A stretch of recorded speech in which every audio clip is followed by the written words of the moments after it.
छिटो गर अर्जुन, फेरि बस्न छुटोस्। यो सुगन्ध एउटा अलग्गै फिलिङ, मनै शान्त भयो। अब कुनै समस्याहरू याद आइरहेको छैन प्रभु, कुनै चाहना छैन। आज मेरो तर्फबाट हजुरलाई आराम। गुणस्तरीय उत्पादन र शुद्धताको प्रतीक मङ्गलदीप अगरबत्ती, सूर्य नेपालद्वारा वितरित एक उत्कृष्ट उत्पादन। हाँस्दै खेल्दै सानो सानो खुसीमा भुल्दै हुर्किँदैछ नेपाल चोको फनमा रमाउँदै, नयाँ साथी बनाउँदै रिसाकोलाई मनाउँदै हुर्किँदैछ नेपाल चोको फनमा रमाउँदै। नेपालको सर्वाधिक लोकप्रिय chocolatey wafer Choco Fun. Choco choco choco choco Choco Fun. घर तथा भवन निर्माणका सम्पूर्ण सामग्री अब रिद्धि सिद्धि विनायकमा। हामी कहाँ आरती, कर्कट पाता, Ambe steel, Narayani steel, Sona cement, Gajraj cement, GI pipe, PVC pipe fitting, GI fitting, किल्ला काँटी लगायत घर निर्माणका सम्पूर्ण सामग्री सुपथ मूल्यमा उपलब्ध छ। थप जानकारीका लागि Riddhi Siddhi Vinayak, कारकादो, SK petrol पम्पदेखि 70 metre उत्तरतर्फ, सुर्खेत रोड, नेपालगञ्ज। प्रोपराइटर महेश भण्डारी। सम्पर्क फोन नम्बर 081 551 483 र 081 551 464। Mobile number 98 580 28092, 98 480 28092।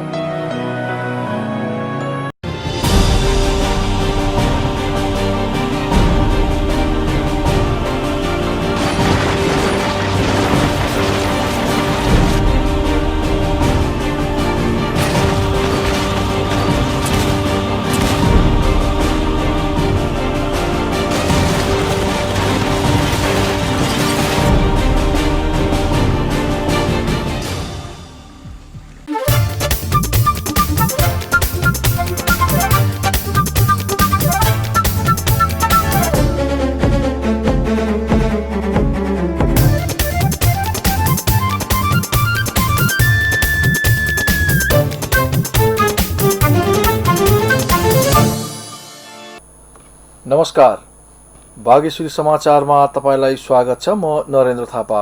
सुरुमा समाचारका मुख्य शीर्षकहरू। बाँकेमा बुधबार थप 36 जना कोरोना संक्रमितहरू कोरोना मुक्त भई डिस्चार्ज।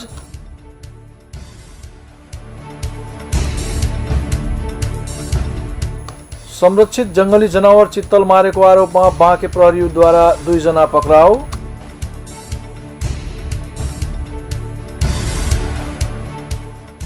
बुधबार हालसम्मकै उच्च 3439 जनामा कोरोना संक्रमण पुष्टि। कुल संक्रमित संख्या 94,253।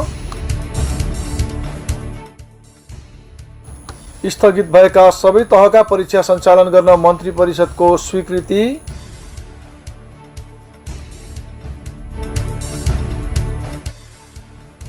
र आई लिग छनौट व्यवहारबाट नेपालका 2 खेलाडीको सहभागिता।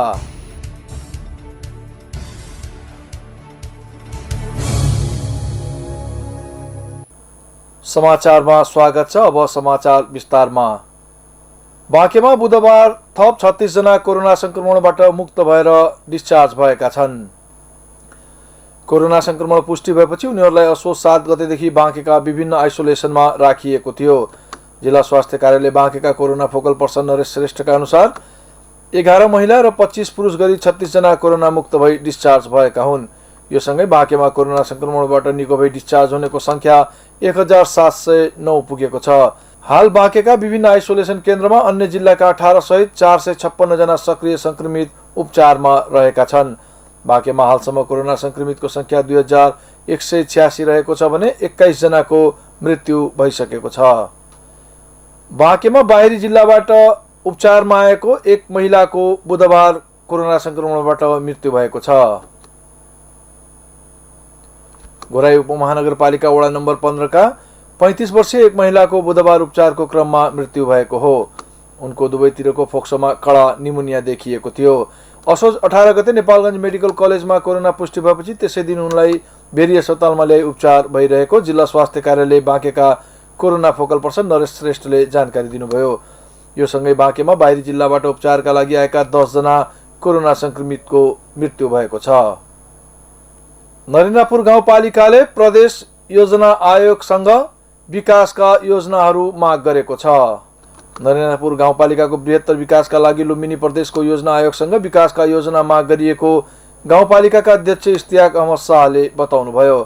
नरेन्द्रपुर क्षेत्रबाटै प्रदेश सभामा प्रतिनिधित्व गर्नुहुने सांसद कृष्ण केसी नमुनासँगै गाउँपालिकाका अध्यक्ष शाह, प्रमुख प्रशासकीय अधिकृत महेन्द्र जङ शाही, जिन्सी शाखा प्रमुख भरत महतो प्रदेशको अस्थायी राजधानी बुटवल पुगेर प्रदेश योजना आयोगका उपाध्यक्ष डाक्टर ईश्वर गौतम समक्ष योजना माग गर्नुभएको हो। अध्यक्ष शाहका अनुसार प्रदेश योजना आयोग समक्ष राप्ती नदीमा नरेन्द्रपुरको पिप्रहवादेखि डुणवा जोड्ने मोटरेबल पुल निर्माणका लागि बजेट माग गरिएको छ। यसले नेपालगञ्ज पुग्न 18 किलोमिटर दूरी कम हुनेछ।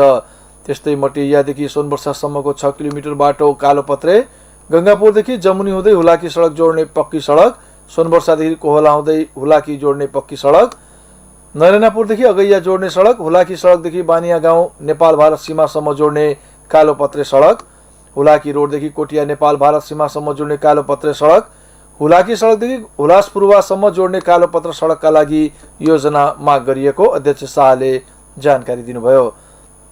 अध्यक्ष शाहले वडा नम्बर 4 मा औद्योगिक ग्राम, वडा नम्बर 4 मै रहेको गोवर्धन धाम, वडा नम्बर 3 स्थित बाबा बर्फानी, वडा नम्बर 2 को सुन्दर मुन्दरको धार्मिक पर्यटकीय विकासका लागि ध्यानाकर्षण समेत गराएको बताउनुभयो। प्रदेश योजना आयोग समक्ष 76 वटा योजना माग गरिएको प्रमुख प्रशासकीय अधिकृत शाहीले बताउनुभयो। प्रदेश योजना आयोगमा नरेन्द्रपुरसँगै राप्ती सोनारी गाउँपालिकाका अध्यक्ष लाहुराम थारू लगायतको टोली पनि विकासका योजना माग गर्न सँगसँगै गएको थियो। संरक्षित जंगली जनावर चित्तल मारेको आरोपमा बाँके प्रहरीले 2 जनालाई पक्राउ गरेको छ। मंगलबार बेलुका बाँकेको राप्ती सोनारीबाट चित्तल मारेर नेपालगञ्जतर्फ ल्याउँदै गरेको अवस्थामा प्रहरीले 2 जनालाई पक्राउ गरेको जनाएको छ। जिल्ला प्रहरी कार्यालय बाँकेले बुधबार पत्रकार सम्मेलन गरी उनीहरूलाई सार्वजनिक गरेको छ। प्रहरीका अनुसार राप्ती सोनारी गाउँपालिका 6 कुण्डा चोकमा जंगली जनावर चित्तल मारेको भन्ने सूचनाको आधारमा इलाका प्रहरी कार्यालय बनकट्टी क र अस्थायी प्रहरी पोस्ट फतेपुरबाट खटिएको प्रहरी टोलीले बाँकेको डुणवा गाउँपालिका वडा नम्बर 4 राप्ती नदी पुलमा मरेको चित्तल सहित 2 जनालाई नियन्त्रणमा लिएको थियो। फतेपुरबाट नेपालगञ्जतर्फ आउँदै गरेको सामेल रोकाले चलाइरहेको भे 8 प 5465 नम्बरको मोटरसाइकल पछाडि अञ्जल हमालले समातेको बोरा खानतलासी गर्दा चित्तल फेला पारिएको जिल्ला प्रहरी कार्यालय बाँकेका प्रमुख ओम राणाले जानकारी दिनुभयो। पक्राउ परेका व्यक्तिहरूले राप्ती सोनारी गाउँपालिका 6 ढलैयाका रामु ओलीबाट 11,000 नगदमा उक्त चित्तल खरिद गरी ल्याएको बयान दिएकाले घटनामा संलग्न अन्य व्यक्तिको समेत खोजी सुरु गरिएको राणाले बताउनुभयो। राष्ट्रिय निकुञ्ज तथा वन्यजन्तु संरक्षण ऐन 2029 को दफा 26 क बमोजिम जंगली जनावर चित्तलको शिकार गर्ने वा अवैध कारोबार गर्ने व्यक्तिलाई 10 लाखसम्म जरिवाना र 5 वर्षदेखि 10 वर्षसम्म कैद वा दुवै सजायको व्यवस्था रहेको छ। राष्ट्रिय समाचार र खेल समाचार अझ बाँकी नै छन्, केही बेर व्यापारिक विश्राम।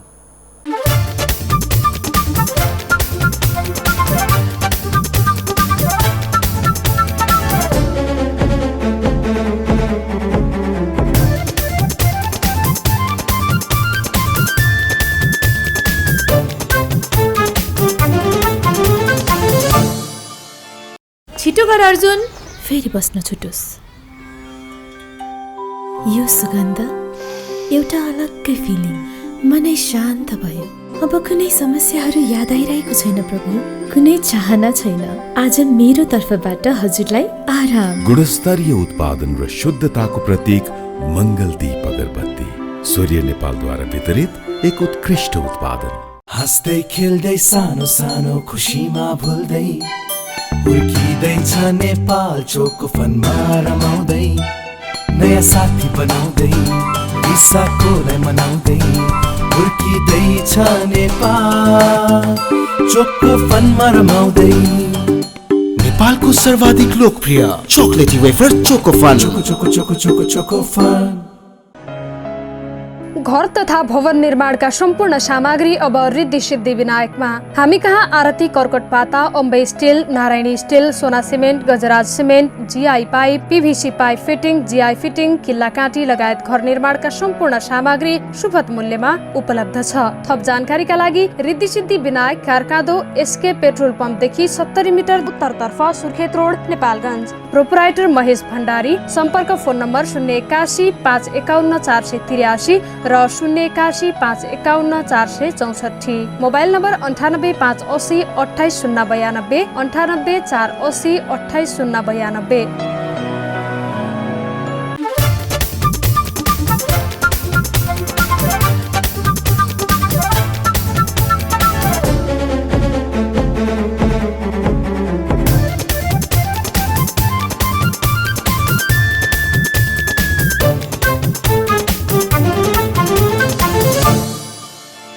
विश्रामपछि समाचारमा पुनः स्वागत छ। अब बाँकी समाचार।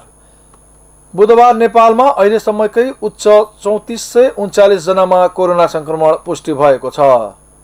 स्वास्थ्य मन्त्रालयका अनुसार देशका विभिन्न स्थानमा गरिएको परीक्षणका क्रममा 1261 महिला र 2178 पुरुष गरी थप 3439 जनामा कोरोना संक्रमण पुष्टि भएको हो। त्यस्तै काठमाडौँ उपत्यकामा थप 1684 जनामा कोरोना पुष्टि भएको छ। मन्त्रालयका अनुसार काठमाडौँमा 518 महिला र 778 पुरुष गरी 1296, भक्तपुरमा 43 महिला र 52 पुरुष गरी 95 र ललितपुरमा 130 महिला र 163 पुरुष गरी 293 जनामा कोरोना देखिएको हो। यो सँगै नेपालमा कोरोना संक्रमितको संख्या 94,253 पुगेको छ। त्यस्तै कोरोनाका कारण थप 15 जनाको मृत्यु भएको छ। यो सँगै नेपालमा कोरोनाका कारण ज्यान गुमाउनेको संख्या 578 पुगेको छ। त्यस्तै बुधबार 1126 जना डिस्चार्ज भएका छन्। यो सँगै नेपालमा कोरोना निको हुनेको संख्या 68,668 पुगेको छ। हाल सक्रिय संक्रमितको संख्या 25,005 जना रहेको स्वास्थ्य मन्त्रालयका प्रवक्ता डाक्टर जागेश्वर गौतमले नियमित पत्रकार सम्मेलनमा जानकारी दिनुभयो। त्यस्तै होम आइसोलेसनमा 14,411 जना रहेका छन् भने संस्थागत आइसोलेसनमा 10,596 जना रहेका छन्। क्वारेन्टाइनमा 4,164 जना रहेका छन्। त्यस्तै हालसम्म 11,13,485 वटा पिसिआर भएको मन्त्रालयले जनाएको छ। उपत्यकामा कोरोना संक्रमितको संख्या बढ्दै जाँदा अस्पतालहरूमा बेडको अभाव हुँदै गएको छ। बुधबार आयोजित नियमित पत्रकार सम्मेलनमा मन्त्रालयका प्रवक्ता डाक्टर जागेश्वर गौतमले काठमाडौँमा संक्रमितहरूको व्यवस्थापन गर्न थप चुनौती देखिएको जानकारी गराउनुभयो। उहाँले यही स्तरमा संक्रमण दर बढिरहे उपत्यकाका अस्पतालहरूले भार थेक्न नसक्ने पनि बताउनुभयो। डाक्टर गौतमले संक्रमितको उपचार सरकारी र निजी दुवै अस्पतालहरूले गर्न आवश्यक रहेको पनि जानकारी दिनुभयो। उहाँले पछिल्लो समयमा चाडपर्व नजिकै गर्दा बजारमा मानिसहरूको भिड देख्दा संक्रमणको व्यवस्था गरिएको जस्तो देखिएको भन्दै सबैलाई सतर्कता अपनाउन आग्रह गर्नुभयो। उहाँले जनस्वास्थ्यको मापदण्ड पालना नगर्दा संक्रमण दर बढिरहेको भन्दै सतर्कताका साथ अघि बढ्नुपर्नेमा जोड दिनुभयो। सरोकारवालाहरूले कोरोनाको जोखिमको व्यवस्थापन गर्न नसक्दा संक्रमितको संख्या ह्वात्तै बढ्न थालेको बताएका छन्। साप नेपाल र प्रज्ञा फाउन्डेसनले बुधबार काठमाडौँमा कोरोना संक्रमणको अवस्थाका बारेमा आयोजना गरेको कार्यक्रममा उनीहरूले समयमा नै कोरोना नियन्त्रणका लागि प्रभावकारी कदम चाल्न नसक्दा संक्रमितको संख्या बढ्दै गएको बताएका छन्। उनीहरूले कोरोनाको असर नेपालमा लामो समयसम्म देखिन सक्ने तर्क पनि गरेका छन्। कार्यक्रममा डाक्टर दिवेश कर्मचारीले कोरोनाको पहिलो स्टेजमा नै नेपालमा कोरोना संक्रमणको अवस्थाका बारेमा पूर्ण अध्ययन हुन नसकेको बताउनुभयो। लकडाउन प्रभावकारी नहुनु र लकडाउन पछिको व्यवस्थापनमा पनि राज्यको कुनै योजना नदेखिएको उहाँको भनाइ छ। त्यस्तै डाक्टर रामकेवल शाहले विदेशबाट फर्किएका श्रमिकहरूलाई राज्यले आर्थिक प्याकेज दिन नसकेको भन्दै रोजगारीको समस्या लामो समयसम्म देखिने धारणा राख्नुभयो। उहाँले कोरोना नियन्त्रणका लागि राज्य गम्भीर भएर लाग्नुपर्ने पनि बताउनुभयो।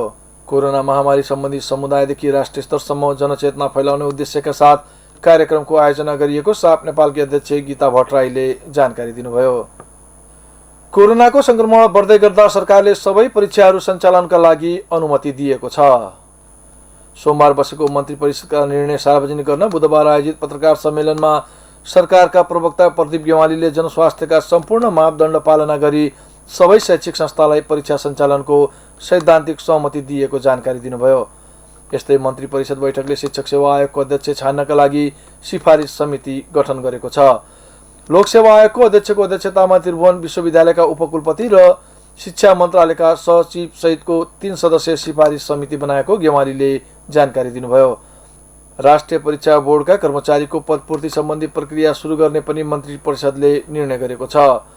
मदन भण्डारी विश्वविद्यालयमा पूर्वाधार विकास समिति गठन आदेशमा संशोधन गर्ने पनि निर्णय भएको गेवालीले जानकारी दिनुभयो। बैठकले विभिन्न मुलुकमा अवैधानिक वाणिज्य दूतहरूको नियुक्ति तथा पदोन्नति गर्ने निर्णय समेत गरेको छ। बैठकले राष्ट्रपति कार्यालयको संगठन संरचना र दरबन्दी स्वीकृत गर्ने निर्णय पनि गरेको उहाँले बताउनुभयो। गेवालीले विज्ञापन बोर्डको आर्थिक वर्ष 2077-78 को लागि अधिकृत स्तरका जम्मा 5 जनाको कर्मचारीको अस्थायी दरबन्दी स्वीकृत गर्ने निर्णय पनि गरेको उहाँले जानकारी दिनुभयो। पत्रकार सम्मेलनमा प्रवक्ता गेवालीले काठमाडौँ उपत्यका कोरोना संक्रमणको जोखिममा रहेकाले उच्च सतर्कता अपनाउन आग्रह पनि गर्नुभयो। दशैं र तिहार नजिकै गएकाले पनि विशेष सतर्कता अपनाउनु पर्ने उहाँको भनाइ छ। चाडपर्व मनाउन काठमाडौँबाट गाउँ जाने र त्यसपछि फेरि काठमाडौँ फर्कने गर्दा कोरोना संक्रमण पनि ओहोरदोहोर हुने सम्भावना बढिरहेको उहाँले बताउनुभयो। कोरोना संक्रमणको जोखिम उत्तिकै रहेको भन्दै मन्त्री गेवालीले यसपालि टाढेबाट आशिष लिने काम गर्दा उपयुक्त हुने उल्लेख गर्नुभयो। संसदीय सुनवाई विशेष समितिले सरकारद्वारा विभिन्न देशका लागि प्रस्तावित राजदूतहरूको सुनवाई प्रक्रिया सुरु गरेको छ। समितिको बुधबार सिंहदरबारमा बसेको बैठकले अमेरिका, बेलायत र दक्षिण अफ्रिकाका लागि प्रस्तावित राजदूतहरूको सुनवाईका लागि उजुरी आह्वान गर्ने निर्णय गरेको हो।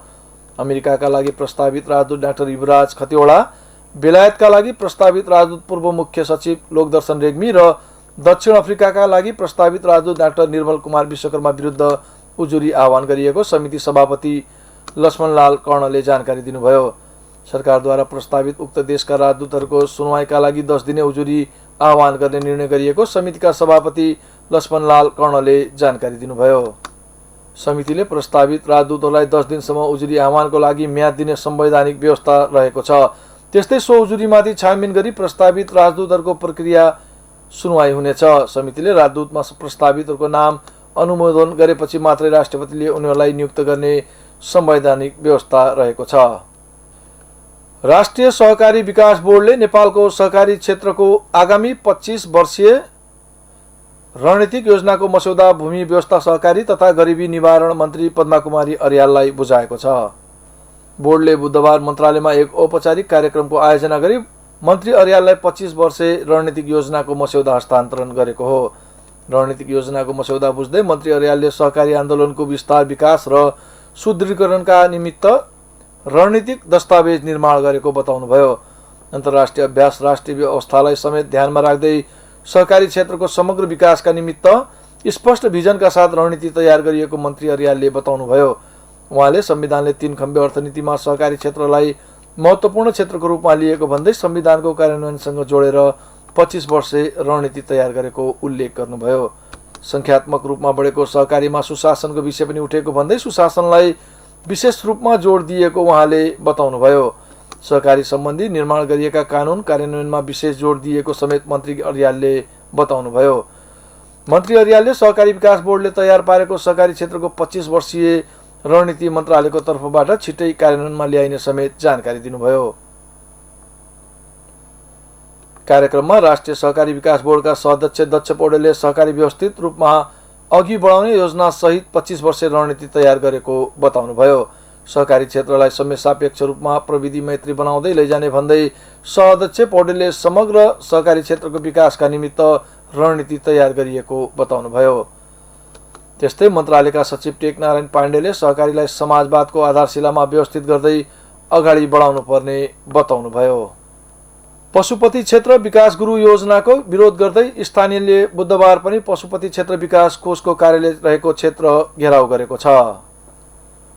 उनीहरूले पशुपति क्षेत्र संयुक्त सङ्घर्ष समिति नै बनाएर पशुपतिनाथको प्राचीनता मासिने गरी कोषले गुरु योजना तयार गरेको भन्दै कोष घेराउ गरेका हुन्। स्थानीय बासिन्दाले पशुपति क्षेत्रको विकासको नाउँमा परापूर्व कालदेखिको बस्ती मास्ने र पशुपति क्षेत्रभित्रको स्थानीय संस्कृति तथा जात्राको विनाश गर्ने गरी गुरु योजना ल्याएको आरोप लगाएका छन्। पशुपति क्षेत्रभित्र रहेका 140 पर्व र 40वटा भन्दा बढी जात्रा मास्ने गरी कोषले गुरु योजना ल्याएकोले विरोध गर्नु परेको उनीहरूले बताएका छन्। बागमती प्रदेशका प्रदेश सांसद नरोत्तम वैद्यले सरकारले स्थानीयका माग सम्बोधन गर्न खोजेको जस्तो गरे पनि समस्या समाधान हुन नसकेको बताउनुभयो।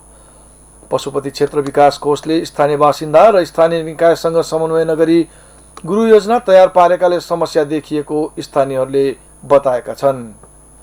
हामी समाचारको अन्ततिर छौं। अब खेल समाचार। भारतको आई लिग दोस्रो डिभिजनको फाइनल चरणको खेल बिहीबारबाट सुरु हुँदैछ।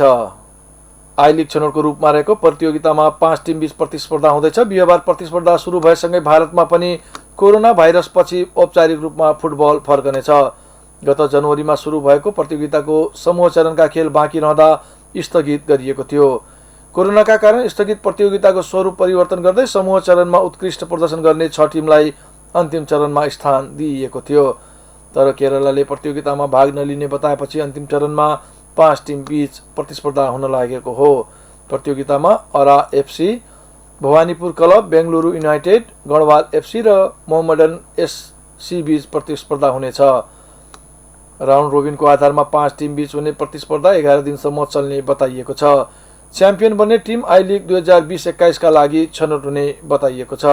आई लिगको छनौटको रूपमा रहेको अन्तिम चरणमा नेपालका 2 खेलाडीले खेल्ने बताइएको छ, जसमा राष्ट्रिय टिमका फरवार्ड अभिषेक रिजालले मोहम्मडन एससीबाट खेल्नेछन्। यो 23 टिमका अर्का फरवार्ड राजेश परियार अरा एफसीमा आबद्ध रहेका छन्। प्रतियोगिताको पहिलो दिन बिहीबार भवानीपुर र बेंगलुरु बीच हुनेछ भने बिहीबार नै मोहम्मडन र गढवाल बीच प्रतिस्पर्धा हुनेछ। अभिषेकको टिम मोहम्मडन र राजेशको टिम अरा बीच आगामी आइतबार प्रतिस्पर्धा हुने जानकारी दिइएको छ। अहिलेलाई बागेश्वरी समाचार सकिएको छ। समाचार सक्नु अघि प्रमुख समाचारका शीर्षकहरू पुनः एकपटक। बाँकेमा बुधबार थप 36 जना कोरोना संक्रमितहरू कोरोना मुक्त भई डिस्चार्ज।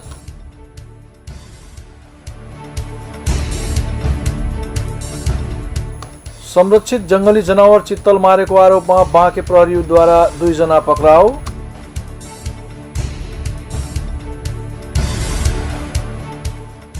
बुधबार हालसम्मकै उच्च 3439 जनामा कोरोना संक्रमण पुष्टि। कुल संक्रमित संख्या 94,253। स्थगित भएका सबै तहका परीक्षा सञ्चालन गर्न मन्त्री परिषदको स्वीकृति।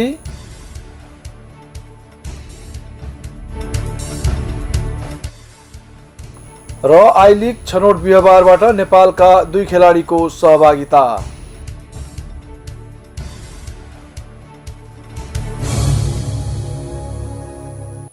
हवस् त बागेश्वरी समाचारबाट म नरेन्द्र थापा बिदा हुन्छु। हेर्दै गर्नुहोस् बागेश्वरी टेलिभिजन। नमस्कार।